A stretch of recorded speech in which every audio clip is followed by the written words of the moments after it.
নমস্কাৰ বন্ধু বান্ধৱীসকল, লিটল কিচেনলৈ আপোনালোকক সকলোকে স্বাগতম জনাইছোঁ। আজি মই পুৰণি ধৰণে ৰন্ধা আমাৰ ৰাজহুৱা ভোজ আদিত বনোৱা ধৰণে এটা মাছৰ আঞ্জা বনাবলৈ ওলাইছোঁ। আৰু এই আঞ্জাত পিঁয়াজ, নহৰু, মছলা ইয়াত মই প্ৰয়োগ নকৰোঁ। মেথি আৰু জলকীয়া, তেজপাত দিয়ে ফুৰণ দি আৰম্ভ কৰিম।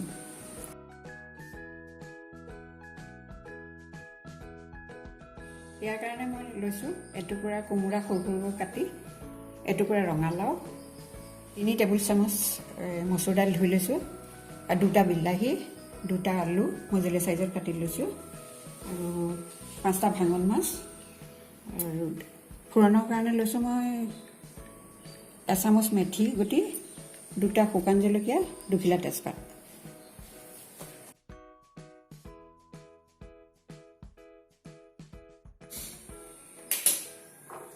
এতিয়া মই গেছটো জ্বলাই কেৰাহীখন পাতি দিছোঁ। মই ইয়াত মিঠাতেল দিছোঁ।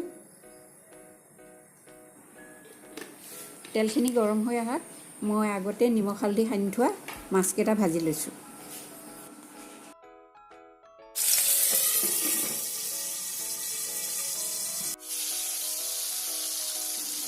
মই এতিয়া ইয়াত ভাঙন মাছ দিছোঁ, কিন্তু এই আঞ্জাত আপুনি ডাঙৰ মাছৰ ভিতৰত ৰৌ, বাহু, আৰি, বৰালি তেনেকৈও দিব পাৰে।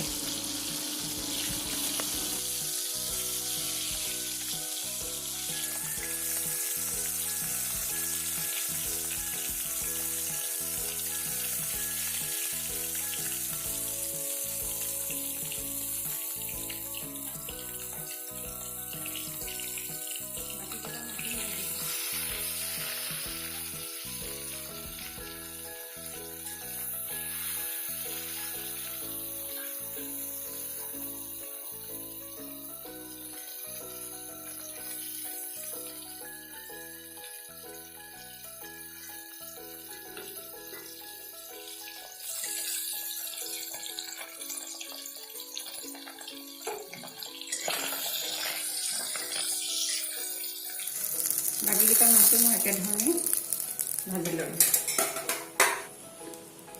এই মাছ ভজা তেলতে মই আৰু অকণমান তেল দি জুইটো কমাই দিছোঁ, কাৰণ লোহা কেৰাহীত অলপ তাপতে খুব গৰম হৈ যায়। এতিয়া মেথিকেইটা মই অলপ হাতেৰে মোহাৰি তেলত দি দিছোঁ। লগতে দিছোঁ মই জলকীয়াকেইটা ভাঙি।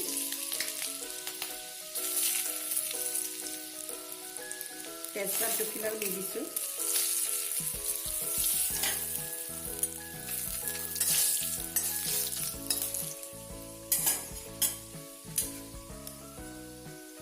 এতিয়া মই কোমোৰাখিনি দি দিছোঁ।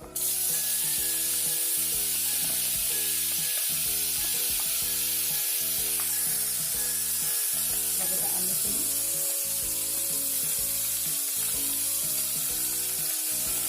এই আঞ্জাত আপুনি জাতিলাও থাকিলে জাতিলাও দিব পাৰে, আৰু মচুৰ দাইলৰ সলনি আপুনি ধোৱা মগু বা বাকলি মগু তেনেকৈও দিব পাৰে।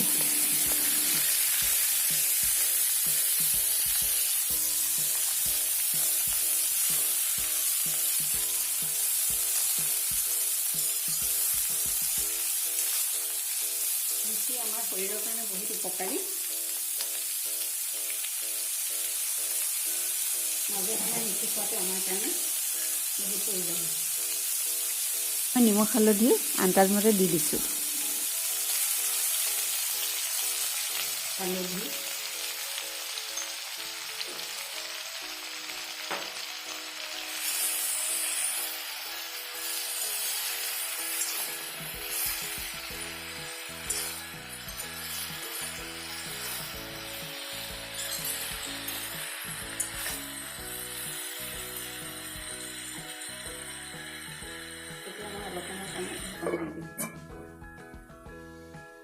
কোমোৰাখিনি অলপ ভাজ খোৱাৰ পিছত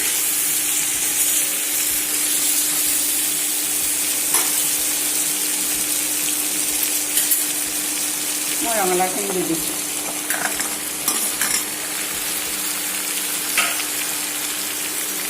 লগতে দালিখিনি দিছোঁ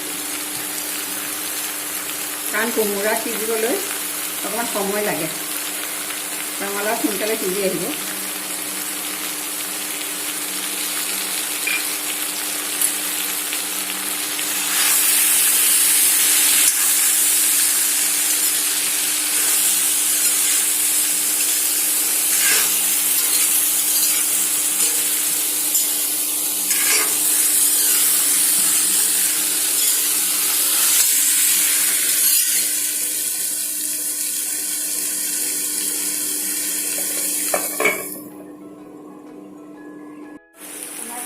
মই অকণমান আদা দি দিছোঁ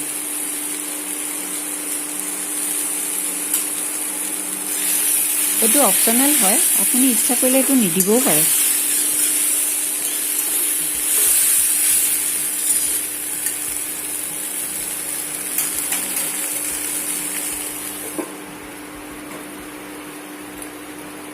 অলপ ভাজ খাইছোঁ এতিয়া মই অলপ পানী দি দিছোঁ ইয়াত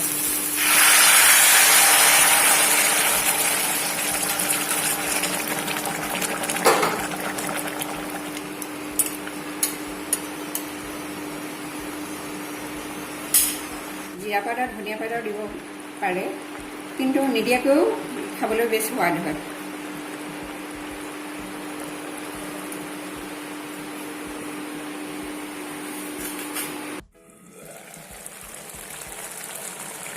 দালিখিনি প্ৰায় সিজিছে লাও কোমোৰাখিনিও গলি গৈছে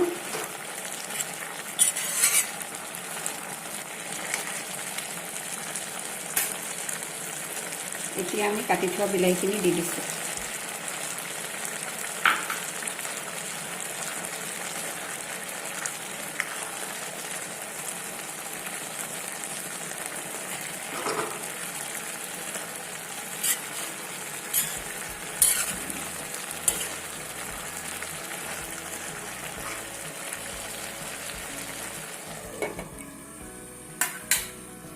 ঢাকনখন দাঙি আঞ্জাখিনি জোখাৰে গৰম পানী দি দিছোঁ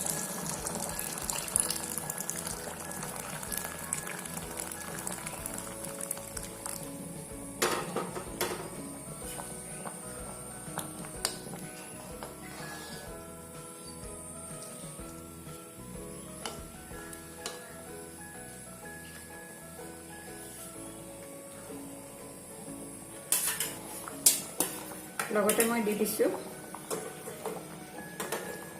ভাজি থোৱা মাছকেইটা ইয়াৰ লগতে দি দিছোঁ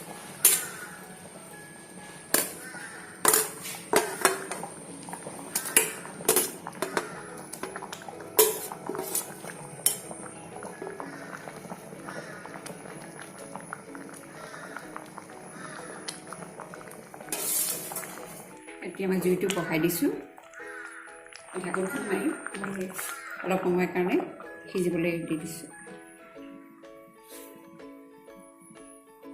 এই আঞ্জাত অকণমান টেঙা হ'লে ভাল হয় আপুনি বিলাহী সলনি ইয়াত নেমু টেঙা দিব পাৰি থেকেৰা টেঙা আঞ্জাখনৰ জোখাৰে টেঙা দিলে ভাল হয় কাৰণ মিঠা টেঙা নহৰু পিঁয়াজ মছলা নোহোৱাকৈ এখন মাছৰ আঞ্জা ৰেডি হৈ গ'ল এই সময়ত ধনিয়া পাত থাকিলে দিব পাৰে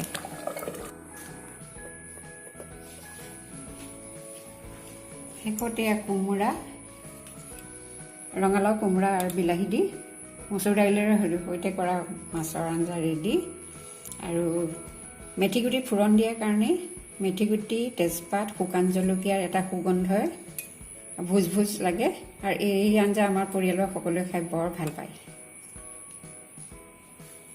ৰেচিপিটো চাই ভাল লাগিলে লাইক শ্বেয়াৰ ছাবস্ক্ৰাইব কৰিব